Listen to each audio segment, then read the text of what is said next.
DJ বাপি presentation. দন্ত, কেশ, Rome, ত্বক আর এই যে অঙ্গুলি পর্ব, এই পাঁচটা স্থান সূক্ষ্ম।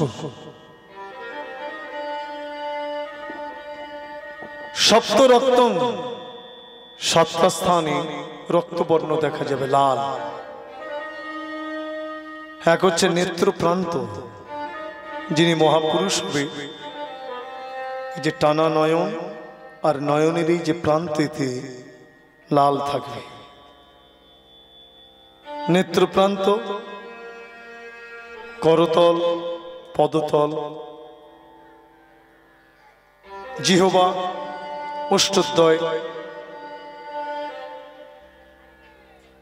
আর কি নখ। তাহলে কি হলো? নেত্রপ্রান্ত, জিহ্বা, অষ্টদ্বয়, করতল, পদতল, নখ, তালু, লাল। ছটা উন্নত, সরুন্নতা, ছটা স্থান উঁচু থাকবে। এক হচ্ছে বক্ষ, কুটিদেশ, স্কন্ধ, নাক। কটা পেলাম? বক্ষ, কুটিদেশ, স্কন্ধ, নাক, ললাট আর এই হাতের নখ। ছটা স্থান উঁচু, তিনটে স্থান হর্ষ, তিনটে স্থান গম্ভীর, নাভি, সর্বুদ্ধি। এই 32টা লক্ষণ মহাপুরুষের মধ্যে বর্তমান থাকে। শ্রীমান মহাপ্রভুর মধ্যে এই 32টা লক্ষণই আছে। তাই যে একবার নয়ন দেয়, নয়ন দিলে এই গৌরাঙ্গ রূপ হতে নয়ন আর ফিরে আসে না। জগৎবাসী জীবগণ যারা গৌরাঙ্গ রূপ দর্শন করছে, ওই রূপ দর্শন করে তাদের এত আনন্দের উদয় হয়েছে, তারা আনন্দ আর নয়নে ধারণ করে রাখতে পারছে না। জগজন নয়ন আনন্দ, হরিবল হরিবল।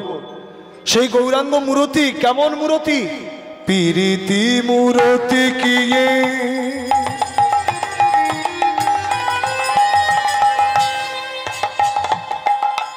রূপ স্বরূপ ধর,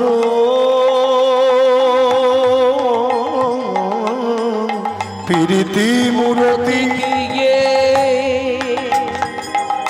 রূপ স্বরূপ ধর, পীরিতি মূরতি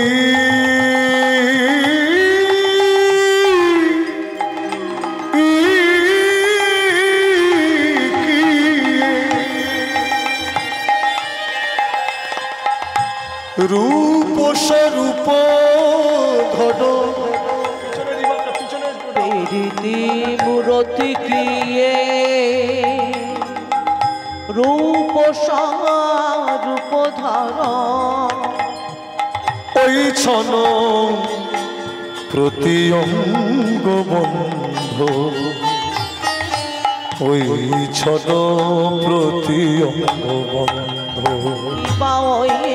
ছন প্রতি অঙ্গ বন্ধ, ওই ছন প্রতি অঙ্গ বন্ধ। গোরা পীরিতির মূরতি, পীরিতির মূরতি, গোরার পীরিতি মূরতি, পীরিতি মূরতি, ওই রাই কানু একাকৃতি, গোরা পীরিতির মূরতি, ওই রাই কানু একাকৃতি, পীরিতি মূরতি, ওই রাই কানু একাকৃতি, পীরিতির মূরতি, ওই রাই কানু একাকৃতি, পীরিতি মূরতি। বলি গঠন করেছে, গঠন করেছে, ওই নিরজনে বসে বসে বিধি গঠন করেছে, নিরজনে বসে বসে বিধি গঠন করেছে। ওই নিরজনে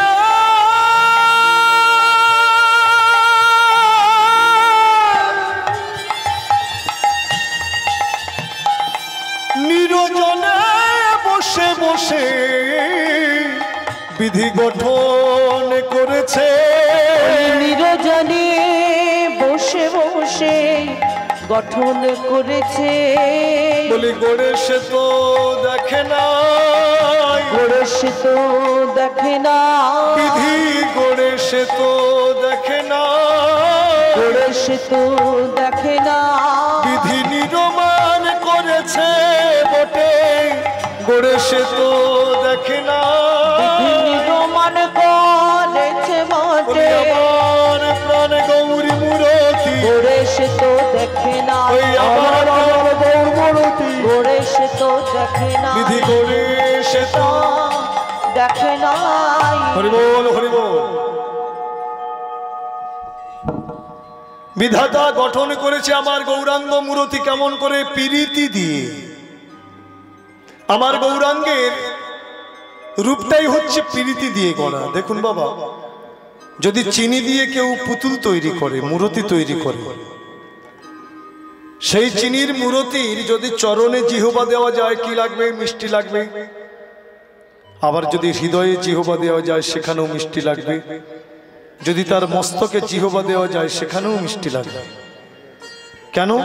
সেটা চিনি দিয়ে তৈরি, তো চিনির পুতুল। যেখানেই তার জিহ্বা দেওয়া যায় সেখানেই মিষ্টি লাগে। তেমনি আমার গৌরাঙ্গ মূরতি কেমন করে গড়া হয়েছে? প্রীতি দিয়ে, প্রীতিময় আমার গৌরাঙ্গ মূরতি খানা। বিধাতা নিরজনে বসে বসে প্রীতি দিয়ে আমার গৌরাঙ্গ মূরতিখানি গঠন করেছে। বলে গণেশ তো দেখে নাই, তবে কি বিধাতা অন্ধ? এক ভক্ত প্রশ্ন করলেন, বিধাতা কি অন্ধ যে গৌরাঙ্গ মূরতি গঠন করলো, গঠন করে তিনি ফিরে চায় নাই? বলে না গো না, বিধাতা তো অন্ধ হতে পারে না। তাহলে অন্ধ যদি না হবে, এমন রসপূর্ণ গৌরাঙ্গ মূরতি গঠন করলেন, গঠন করে তিনি কিভাবে আমাদের কাছে দিলেন? যে রূপে নয়ন দিলে নয়ন ফিরে আসে না, বিধাতার নয়ন দিয়ে নয়নটা কেমন করে ফিরিয়ে নিল? বলে দেখো, বিধাতার নয়ন আছে। বলে কেমন করে বুঝলে?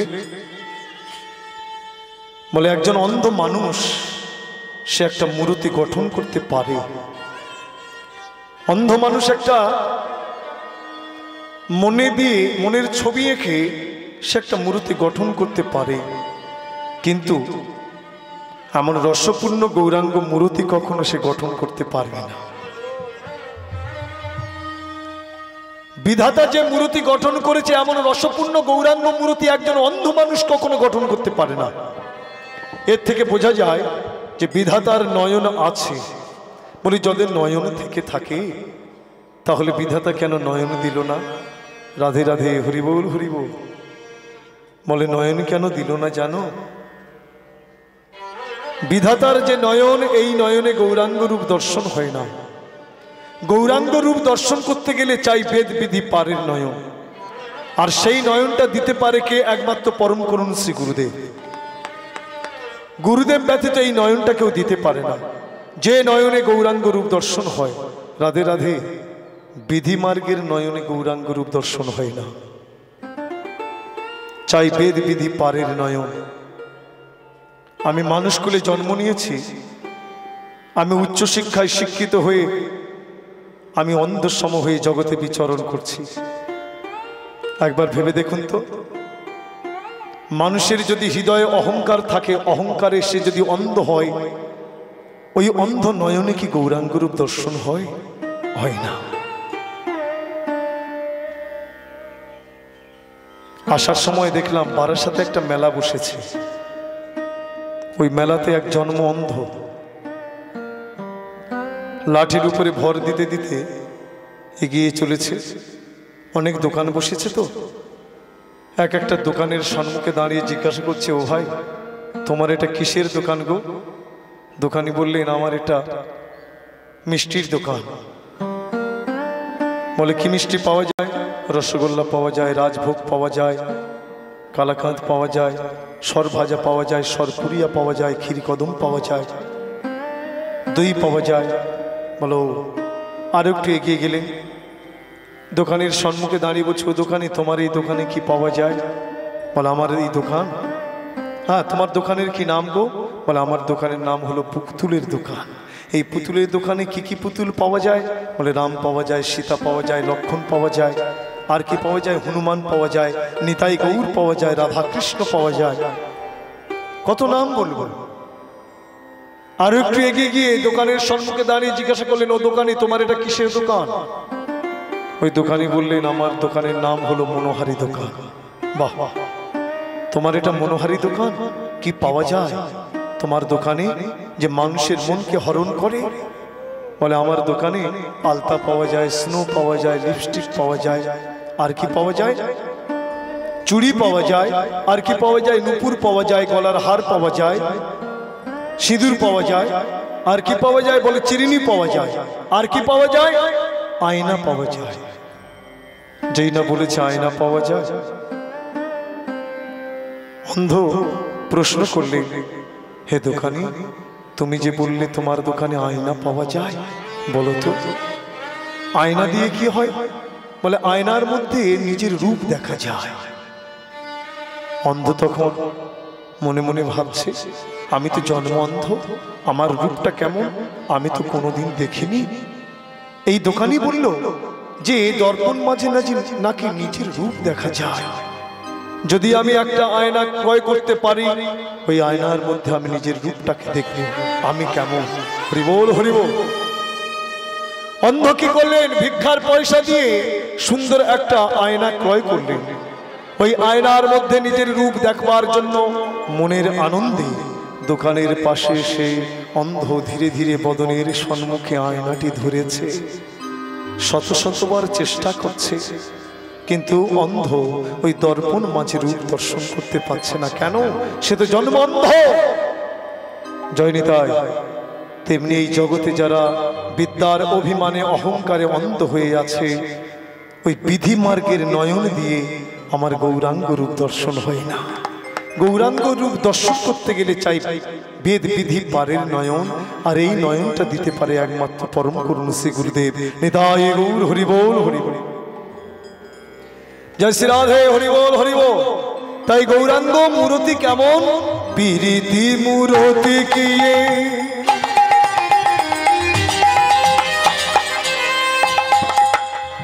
রূপ স্বরূপ ধর, প্রীতি মূরতি কিয়ে রূপ স্বরূপ ধর, ওই ছন প্রতি অঙ্গ বন্ধ,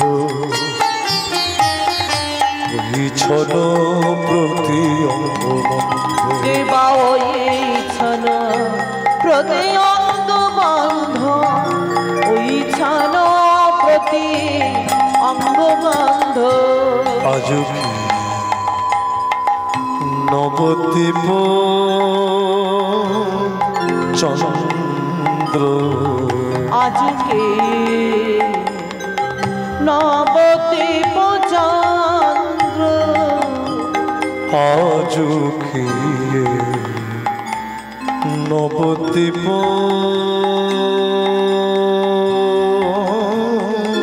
চন্দ্র, আজ কি নবদ্বীপ চন্দ্র, কামিনী কাম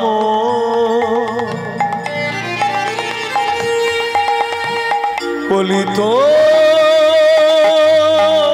কছু মানস,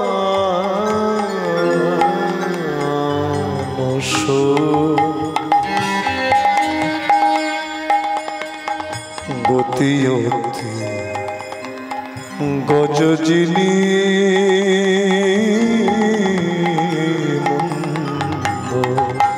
মা গতি গতি গজ জেনে মন্দ। দেখো দেখো আজও কি এ নবদ্বীপ চন্দ্র আজ আমার গৌরাঙ্গীর একই মহাভাব। দেখো আজ গৌর হরি একই ভাবে বিভাবিত হয়েছে গো। দর্শন করলে মনে হচ্ছে যেন ব্রজের কামিনী, ব্রজের কুলবধূ। হরিবল হরিবল। শ্রী গৌরাঙ্গ মহাপ্রভু বৃন্দাবন বিলাসিনী করুণাময়ী রায়ধনী, তিনি যেমন ভাবে প্রাণনাথ প্রাণ বধূকে ভোগ করেছিলেন, সেইভাবে ভাবিতা আমার প্রেমের ঠাকুর গৌর হরি। তাই মধ্যাহ্ন লীলায়, মধ্যাহ্নের সময়ে আমার কলি যুগ পাবনে অবতার প্রেমের ঠাকুর গৌর হরি ভক্ত শনে অবস্থান করছে, শিবাসঙ্গনে অবস্থান করছে। তিনি পূরবের ভাবে বিভাবিত হয়ে যেন দর্শন করলে মনে হয় ব্রজের কামিনী, তিনি আজকের ভাবে বিভোর হয়েছে, বধুর প্রেমে বিভোর হয়ে তার অঙ্গ টলমল করছে। আজও কি নবদ্বীপ চন্দ্র, আজও কি নবদ্বীপ চন্দ্র, কামিনী কলিত তছু মানুষ গতিয়তি গজজিনী মন্দ, গতিয়তি গজজিনী মন্দ। ওই গতে অতি গজ জিনি মন্দ, গতি অতি গজ জিনি মন্দ। প্রভু আমার চলে যাচ্ছে, কি ভাব গজ গমনে চলে যায় গো, গজ গমনে চলে যায় যেন গজ গমনে চলে যায় গো, গজ গমনে চলে যায় গো। আমার প্রাণ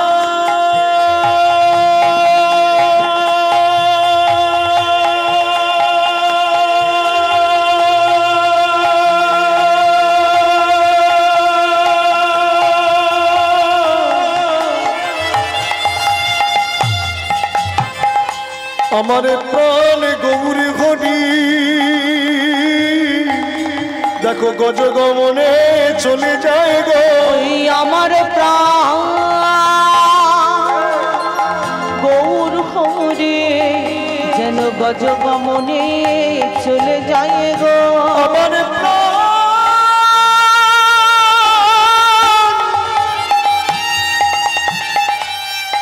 প্রাণে গৌর হরি,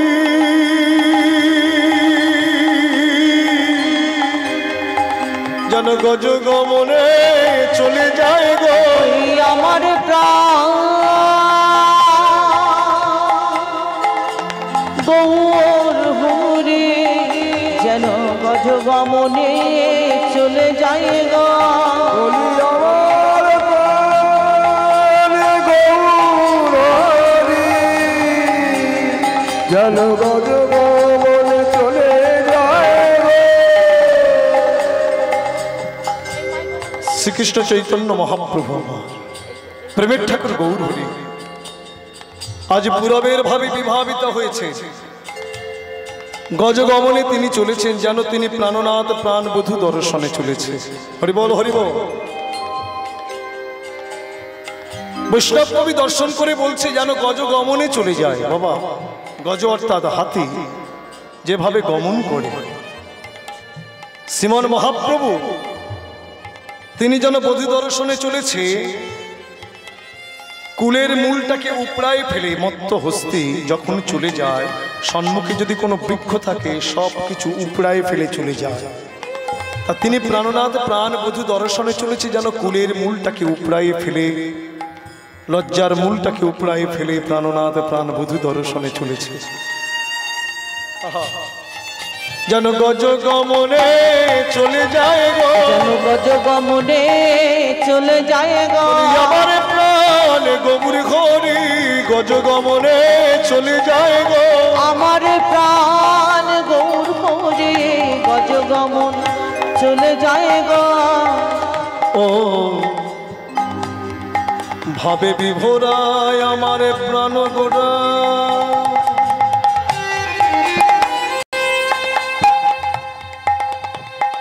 আজ রায় কিশোরীর ভাবে বিভাবিতা হয়েছে। কেন? তিনি তো রাধা, তিনি তো কৃষ্ণ।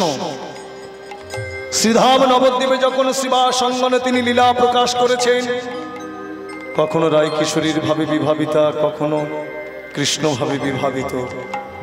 যখন কৃষ্ণ ভাবে বিভাবিত হয়, গোপী গোপী বলে, রাধে রাধে বলে কাঁদে।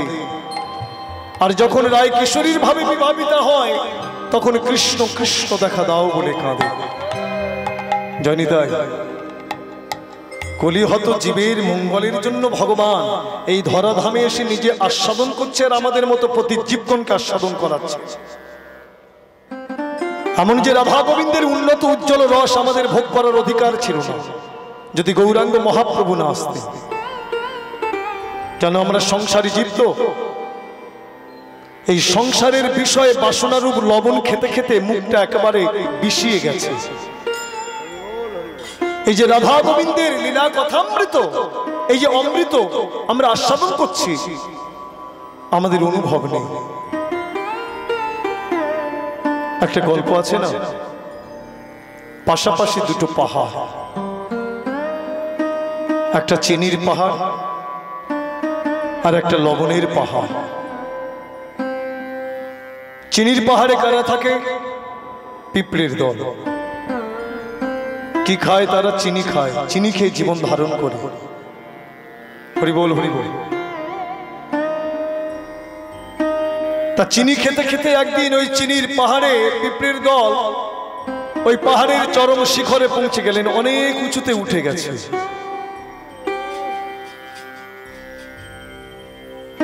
এমন সময় ঘূর্ণা বাতাস বইতে বইতে চলেছে, এসে পৌঁছালো কোথায়? একেবারে চিনির পাহাড়ে এসে লাগলো। যখন চিনির পাহাড়ে এসে লেগেছে, পিঁপড়ির দল তখন ওই ঘূর্ণা বাতাসের পাকে পড়ে গেছে। ঘূর্ণা বাতাস পিঁপড়ির দলকে ঘুরাতে ঘুরাতে উড়াতে উড়াতে নিয়ে অনেক দূরে ফেললেন। কোথায় ফেললেন? দূরে যে লবণের পাহাড়টা বর্তমান সেই লবণের পাহাড়ের মধ্যে ফেলেছে। চিনি আর লবণ তো প্রায় একই রকম দেখতে। যখন তাদের ফেললেন, দীর্ঘ নিঃশ্বাস ফেলে বলছে, ভাই এই যাত্রায় বেঁচে গেলাম, মনে ভেবেছিলাম বাঁচবো না, কিন্তু বেঁচে তো গেলাম। তবে দেখো, আমাদের না খেয়ে মরতে হবে। হঠাৎ চেয়ে দেখলেন যে তারা যেখানে উপস্থিত হয়েছে সেটাও বুঝি চিনির পাহাড়। বলে, শোনো, আমাদের ভালো স্থানে এনে ফেলেছে গো, এটাও তো চিনির পাহাড়। চলো, আমাদের খিদেও তো পেয়েছে, আমরা কিছুটা চিনি খেয়ে নিই। ওই চিনি খাওয়ার উদ্দেশ্যে চলেছে, যখন মুখ দিয়েছে, মুখটা কাছুমাছু করে বলছে, না ভাই, এ তো চিনি নয়, এ তো লবণ। এটা তো তাহলে লবণের পাহাড়। কিন্তু এই লবণ খেয়ে তো আমরা বেঁচে থাকতে পারবো না। আমাদের বাঁচতে গেলে আমাদের পূর্বস্থানে ফিরে যেতে হবে, আমাদের সেই চিনির পাহাড়ে ফিরে যেতে হবে। যাবার জন্য তারা প্রস্তুত। কি হলো? এমন সময় লবণের পাহাড়ে কিছু পিঁপড়ের দল তারা বাস করে, মহা বলিষ্ঠ বলিষ্ঠ পিঁপড়ের দল। হ্যাঁ, তারা ধেয়ে এসে বললেন, ও ভাই, এই তোমরা কোথা থেকে এসেছো গো? বলে, আমরা চিনির পাহাড় থেকে এসেছি। চিনির পাহাড়? চিনি আবার কেমন? চিনির পাহাড়ের পিঁপড়ের দল বলেন, ভাই তার আগে বলো, তোমরা এই যে লবণের পাহাড়ে বাস করছো, লবণ তোমরা খেয়ে জীবন ধারণ করো? বলে, হ্যাঁ, এটাই আমাদের খাদ্য। কেমন করে খাও গো? হ্যাঁ, এই লবণ কেমন করে তোমরা খাও? বলে, ওটা আমাদের অভ্যাস হয়ে গেছে, খেতে খেতে অভ্যাস হয়ে গেছে। বলে, তোমরা যে বললে চিনির পাহাড় থেকে এসেছি, আচ্ছা চিনি কেমন? বলে, চিনি অতি সুস্বাদু, অতি মিষ্টি। চিনির পাহাড়ের পিঁপড়ের দল তখন চিনির ভুরি ভুরি বর্ণন করছে, আর এই চিনির পাহাড়ের পিঁপড়ের দলের মুখে এই বর্ণন শ্রবণ করে লবণের পাহাড়ের পিঁপড়ের দলে বাসনা জাগলো। ও ভাই, তোমাদের মুখে তো চিনির বর্ণন শুনলাম, চিনির কথা শুনলাম, তা শুনে এখন আমাদের বাসনা জেগেছে, যদি একটু চিনি আস্বাদন করতে পারতাম। আমাদের নিয়ে যাবে ভাই তোমাদের সঙ্গে? তোমরা তো যাচ্ছ, তোমাদের সঙ্গে গিয়ে একটু চিনি আস্বাদন করতে পারতাম, চিনি আস্বাদন করে বুঝতাম চিনি কেমন। বলে তোমরা আমাদের সঙ্গে যাবে? বেশ চলো, কোনো ক্ষতি নাই। ওই চিনির পাহাড়ের পিঁপড়ের দলের সঙ্গে লবণের পাহাড়ের পিঁপড়ের দল যাওয়ার জন্য প্রস্তুত হলে যাবার আগে চিন্তা করছে, আমরা তো এদের কথার উপরে নির্ভরশীল হয়ে আমাদের খাদ্য ছেড়ে ওদের খাদ্য খাবার জন্য আমরা চলেছি, কিন্তু গিয়ে যদি দেখি আমাদের খাবার উপযোগী না হয়, তাহলে তো আমাদের আবার ফিরে আসতে হবে। তার চেয়ে এক কাজ করি, যাবার সময় কিছুটা আমাদের খাদ্য খেয়েই যাই, আর কিছুটা এই দলা আমরা মুখে করে নিয়ে যাই। কি করলেন? লবণের পাহাড়ের পিঁপড়ের দল পেট ভরে লবণ খেলেন, আর যাবার সময় লবণের দলা সব মুখে করে নিয়ে গেলেন। বহু সময় পরে চলতে চলতে চিনির পাহাড়ে আগমন করে চিনির পাহাড়ের পিঁপড়ের দল বললেন, ও ভাই শোনো, এটাই আমাদের চিনির পাহাড়, এখানে এসেছো, যত ইচ্ছা চিনি খাও, কেউ বাধা দেবে না। লবণের পাহাড়ের পিঁপড়ের দল মনের আনন্দে যখনই গিয়ে মুখটা দিয়েছে, মুখ দিয়ে চিনি আস্বাদন করে বলছে, ও ভাই, এই তোমরা আমাদের এত ঠকালে। বলে কেন? বলে তোমরা যে চিনির ভুরি ভুরি বর্ণন করলে, চিনি সুস্বাদু, চিনি মিষ্টি খাবার, কিন্তু এসে আমরা চিনিতে মুখ দিয়ে দেখছি আমাদের লবণও যা, তোমাদের চিনিও তা। তাই গৌর হরি বল হরি। সেটা কি হয় বাবা? চিনির পাহাড়ের পিঁপড়ের দল অবাক হল, এরা কি বলছে? কিন্তু দেখছে চিনি এরা খাচ্ছে, খেয়ে বলছে চিনি মিষ্টি নয়, লবণের মতো স্বাদ, এটা কি হতে পারে? চিন্তায় পড়েছে, কি হলো, কেন এমন হলো? এমন সময় এক চতুর পিঁপড়ে এগিয়ে এসে বলছে, এই তোমরা যে বলছো চিনি খেয়ে স্বাদ বুঝছো না, লবণের মতো তোমাদের স্বাদ জাগছে, চিনি আর লবণ এক লাগছে, তোমাদের মুখগুলি খোলো তো দেখি। কিছুতেই খুলবে না। বলে না, খোলো দেখি, আমি দেখবো কি আছে তোমাদের মুখের মধ্যে। যখনই হাঁ করেছে, বলে তোমাদের মুখের মধ্যে কি এই দলা দলা? বলে আমাদের মুখের মধ্যে, শোনো, আমরা যখন আমাদের খাদ্য ছেড়ে তোমাদের কথার উপরে নির্ভরশীল হয়ে আসছিলাম, মনে ভাবলাম আমরা তো যাচ্ছি, যদি আমাদের খাবার উপযুক্ত না হয় তাহলে তো আমাদের ফিরতে হবে। তার চেয়ে এক কাজ করি, পেট ভরে লবণ খেয়ে যাই, আর কিছুটা লবণের দলা মুখে নিয়ে যাই। তাই আমাদের মুখের মধ্যে লবণের দলা। বলো, লবণের দলা মুখে রেখে চিনি আস্বাদন করলে কি চিনির স্বাদ পাওয়া যায়? চিনির স্বাদ পেতে গেলে আগে লবণটাকে ফেলে দিতে হবে। মুখ থেকে লবণটাকে ফেলে দাও, মুখটা ধুয়ে চিনি আস্বাদন করো, দেখো কত মিষ্টি লাগে। মুখ থেকে লবণের দলাটা ফেলে দিয়ে তারা মুখ ধুয়ে যখন চিনিতে মুখ দিয়েছে, আহ কি সুস্বাদু, কি মিষ্টি, তখন তারা বললেন, ও ভাই, এত স্বাদ, এত মিষ্টি, যদি তোমরা আদেশ করো সারাটা জীবন তোমাদের সঙ্গেই চিনির পাহাড়ে আমরা বাস করে জীবন অতিবাহিত করব। বলে থাকো, কোনো ক্ষতি নাই। এই গল্পের মধ্যে মহাজন আমাদের কি শিক্ষা দিলেন? জগতের সংসারটি হচ্ছে লবণের পাহাড়, যেখানে আমরা লবণের পাহাড়ের পিঁপড়ের দল, আমরা মানুষ বাস করছি। এই বিষয় বাসনারূপ লবণ খেতে খেতে আমাদের অভ্যাস হয়ে গেছে। হরি বল। এই লবণের পাহাড়ে আমরা বাস করছি। একদিন বৈষ্ণব মহন্তের দল, পিঁপড়ের দল, সাধুগণ কেমন, তারা মহন্ত। মহন্ত কাদের বলা হয়? বিষয়ের প্রতি যাদের মোহটা অন্ত হয়ে গেছে, শেষ হয়ে গেছে, তারা হয় মহন্ত। বিষয় বলতে টাকা পয়সা, গাড়ি বাড়ি নয়, রূপ, রস, গন্ধ, শব্দ, স্পর্শ, এইসব বিষয়ের প্রতি লালায়িত হয়ে, আকৃষ্ট হয়ে আমাদের ইন্দ্রিয়গণ প্রতি পদক্ষেপে ছুটে যাচ্ছে। সেই সব বিষয়ের প্রতি যাদের মনটা আকৃষ্ট থাকে, তারা কখনো গৌর গোবিন্দকে আস্বাদন করতে পারে না, প্রেম ভোগ করতে পারে না। যারা বিষয় হতে মনটাকে গুটিয়ে নিয়ে কেবল গোবিন্দ চরণে নিবেদন করেছে, তাদের বিষয় বলতে কেবল গোবিন্দ চরণ। সেই সব সাধু মহন্তগণ একদিন আমাদের এই লবণের পাহাড়ে এসে বললেন, এই তোমরা এমনি করে লবণ পাচ্ছ? হ্যাঁ, চলো চলো আমাদের সঙ্গে। এই সংসারী জীবগণকে ব্রজের উন্নত উজ্জ্বল রস আস্বাদন করাবার জন্য সঙ্গে করে নিয়ে গেলেন। আমরা গেলাম বৃন্দাবন ধামে, সাধু মহাত্মার সঙ্গে গেলাম বৃন্দাবনে। বৃন্দাবন দর্শন করলাম, লীলাস্থলীতে গড়াগড়ি দিলাম। কি পেলাম? অবশেষে সাধু মহাত্মাকে বললাম, বাবা তুমি যে বললে যে চলো বৃন্দাবনে, কি অমৃত, কি মিষ্টি, কি সুস্বাদু আস্বাদন করাবো। এলাম তো লীলা আস্বাদন করলাম, ব্রজের রজে গড়াগড়ি দিলাম, লীলাস্থলী দর্শন করলাম, কিছুই তো বুঝতে পারলাম না। দেখলাম সংসারে যে আনন্দ, এখানেও সেই একই আনন্দ। হরি বল, হরি বল। কই মিষ্টতা তো পেলাম না। জয়নি তাই জগৎ সংসারটি যেমন চিনির লবণের পাহাড়, আর চিনির পাহাড়টি হলো শ্রীধাম বৃন্দাবন মাধুর্য ধাম। সেই বৃন্দাবনে গিয়ে রাধা গোবিন্দের লীলা আস্বাদন করেও আমাদের অনুভব হলো না আমরা কি আনন্দ পেলাম।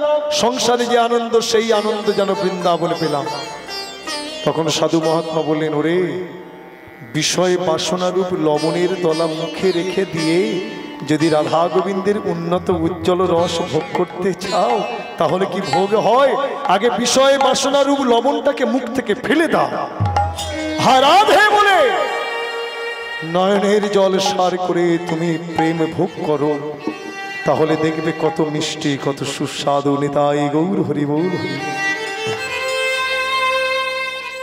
মা যদি নহি পুন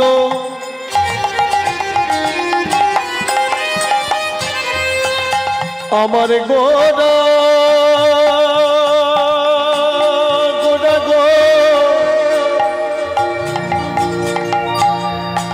আমার প্রাণ গোরা, মা যদি নহি পুন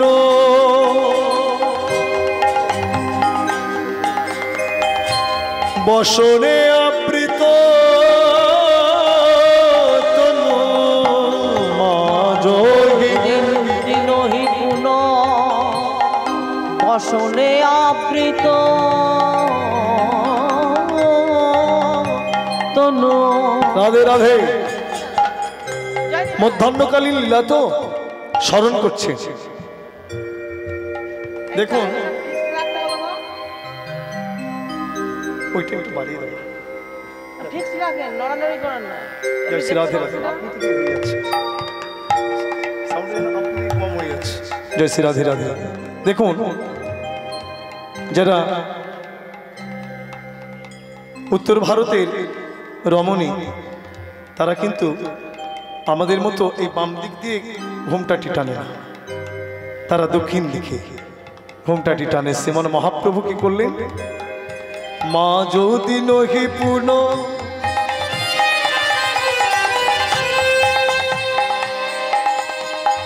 বসনে আবৃত তনু, মা যদি নহি পুন বসনে আবৃত তনু, কহতহি পূজব সুর, কহতহি পূজব সুর, ওই কহতহি পূজব সুর, কহতহি পূজব সুর। চলো যাই চলো যাই, চলো যাই চলো যাই, চলো যাই চলো যাই, চলো যাই চলো যাই, সূর্য পূজা করিব। চলো যাই চলো যাই, সূর্য পূজা করিব। চলো যাই চলো যাই, আমি সূর্য পূজা করিব। চলো যাই চলো যাই, সূর্য পূজা করিব। চলো যাই চলো যাই, ভাবাবেশে প্রাণ গৌরী বলে চলো যাই চলো যাই, সে প্রাণ গৌর বলে আজ সূর্য পূজা করিব। যাই চলো যাই, আজ সূর্য পূজা করিব। চলো যাই চলো যাই, চলো যাই চলো যাই। প্রেমের ঠাকুর গৌর হরি সকল ভক্তবৃন্দকে বললেন, আজ আমি সূর্য পূজা করব, চলো আর বিলম্ব করো না। সূর্য পূজার জন্য আমরা যাত্রা করি। যখন মনে ভাব জাগলো আমি সূর্য পূজা করব, ভাবে বিভোর হয়েছে, সাথে সাথে কি হলো, শ্রীমন মহাপ্রভুর সর্বাঙ্গ অষ্টসাত্ত্বিক ভাবের উদয় হল। কম্প পুলক ঘাম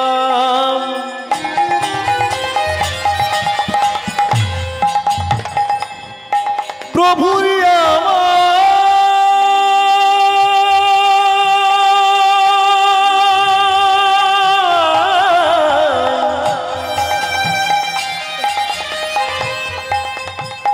আমার প্রাণ গৌর হরি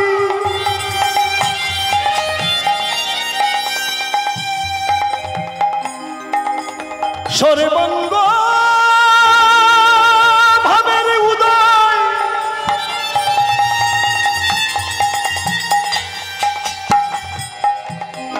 কম্প পুলক ঘাম সর্বঙ্গ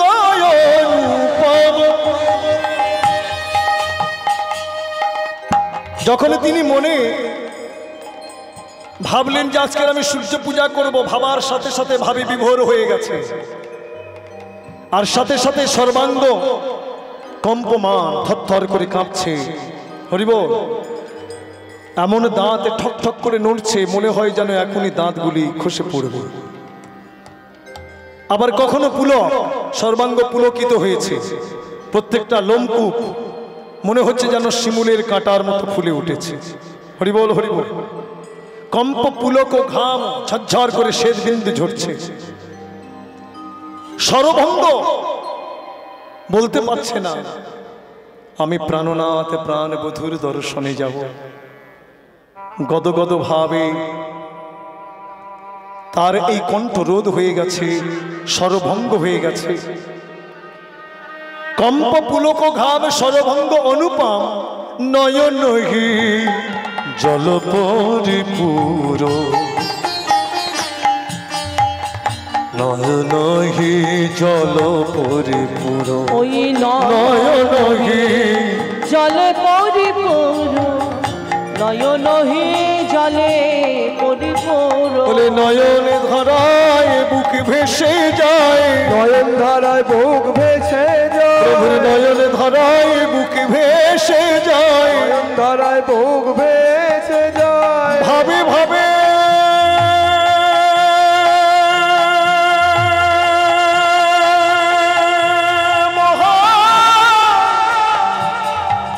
ভাবে বিভোর হয়ে প্রভুর নয়ন ধারায় বুক ভেসে যায়।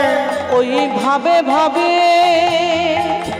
বিভোর হয়ে নয়ন ধারায় বুক ভেসে যায়, বলে ভেসে যায় ভেসে যায় ভেসে যায় ভেসে যায়, বলে ভেসে যায় ভেসে যায়, ভেসে যায় ভেসে বলে যায়, নয়ন ধারায় বদন কমল ভেসে যায় ভেসে যায়, নয়ন ধারায় বদন কমল ভেসে যায় ভেসে যায়, বলে ভেসে যায় ভেসে যায়, ভেসে যায় ভেসে যায়, নয়নের ধারায়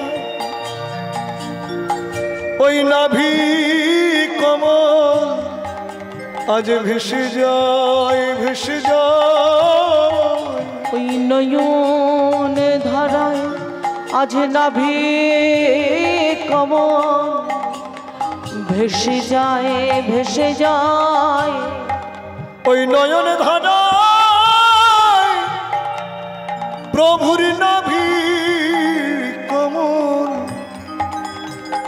ভেসে যায় ভেসে যায়, ওই নয়ন ধারা